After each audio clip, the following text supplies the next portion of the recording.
उस तरफ खड़े थे, वहां पे हमने देखा था किस तरीके से चारों तरफ पूरी गली में पानी और कूड़ा कचरा था। वही यहाँ का देखो आप, वही हस्र यहाँ पे है।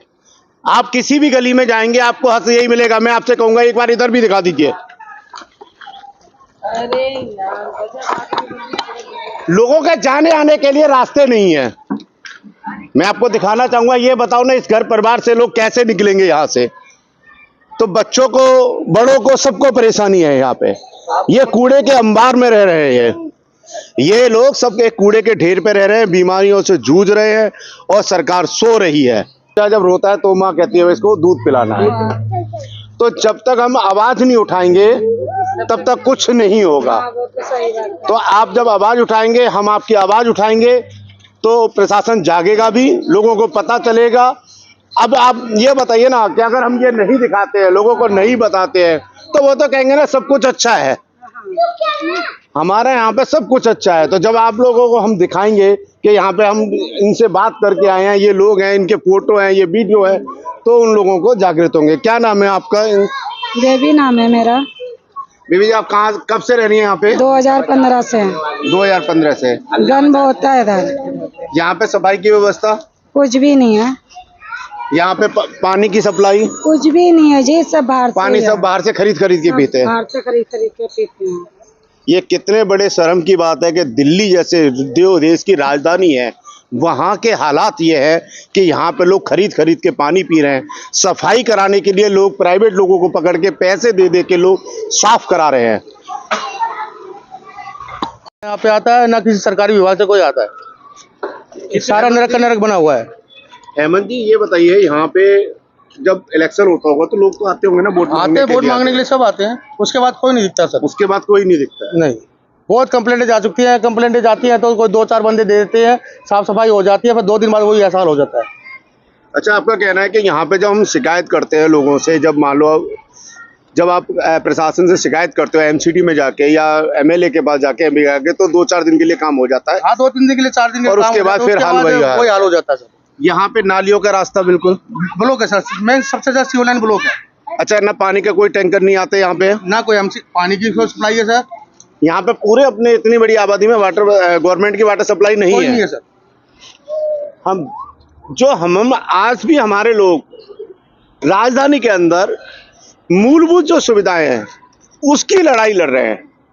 लोग कैसे मांगे कि हमें यहाँ पे एम्स दे दो, आईआईटी दे दो, आईएम दे दो, हमें यहाँ पे कॉलेज दो। क्यों? क्योंकि वो अभी तक नाली से, पानी से, बिजली से, इन चीजों से ही इनको उबरने नहीं दिया जाता, जिससे कि ये आदमी और अपनी बातों को आगे मांग रखे।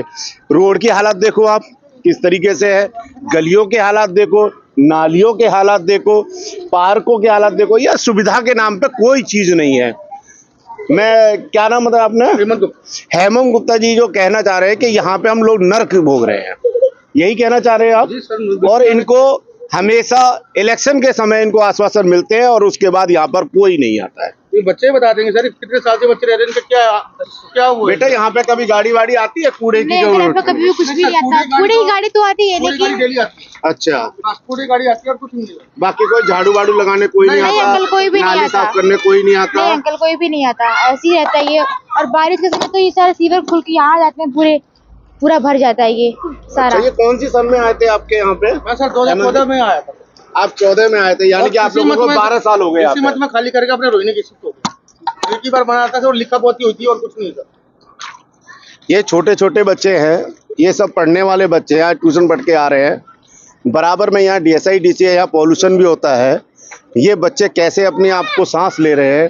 यहाँ पे ग्रीनरी की कितनी कमी है, यहाँ पे पेड़ पौधे, पार्क। बेटा, यहाँ पे पार्कों में कुछ नहीं है, कुछ भी नहीं अंकल, झूले वूले कोई चीज कुछ भी नहीं है अंकल। यहाँ पर कोई भी पार्क तैयार नहीं है? नहीं अंकल, कोई भी नहीं। सब पार्कों में बुरा हाल हो रखा है। सरकार ने इनको पार्कों तो दे दिए, लेकिन पार्कों की व्यवस्था नहीं करी जा रही। ना वहाँ पे बच्चों के खेलने के लिए झूले हैं, ना वहाँ पे पानी की व्यवस्था है, ना टॉयलेट की व्यवस्था है। तो हम क्या करें इन लोगों के बच्चों के लिए? सरकार क्यों नहीं गूंगी बहरी हो गई है? क्यों नहीं सुनती है? लोग क्यों नहीं मानते? प्रतिनिधि जब यहाँ से वोट लेते हैं तब वो क्यों नहीं कहते कि हम आपका कोई काम नहीं करेंगे? इलेक्शन के बाद में वो कभी नहीं दिखाई देते। सभी लोगों का यही मानना है। तो हम उनसे, इन लोगों का ये भी कहना है कि अगर आगे से जब यहाँ पे, गुप्ता जी, यहाँ पे जब लोग आते हैं तब आप लोगों को विरोध नहीं करते हैं कि भाई आप लोग वोट मांगने आ रहे हो तो आप जब किस तो- मुंह से आ रहे हो? सर जब तो बहुत बड़ी बड़ी बातें होती है, उसके बाद सब कुछ हम एग्री हो जाते हैं, चलो ठीक है कुछ ना कुछ काम होगा, इलेक्शन के बाद कुछ काम कराएंगे, लेकिन सर उसके बाद कुछ नहीं होता है। यहाँ स्ट्रीट लाइट भी नहीं है सर, यहाँ पे स्ट्रीट लाइट भी नहीं है, इसीलिए आप कह रहे हैं कि अब की बार जब इलेक्शन होगा लोग आएंगे तो आप तो उनका बाइकआउट किया जाएंगे सर, तो आप बाइकआउट करेंगे, उनका बाइकआउट विरोध किया जाएगा, करेंगे। विरोध किया जाएगा सर। सुन लें, ये बड़े शर्म की बात है कि लोग इलेक्शन में लोग कह रहे हैं कि अगर कोई यहाँ पे अगर हम वोट मांगने आएंगे तो हम उनका विरोध करेंगे, ये उनके लिए शर्म की बात है।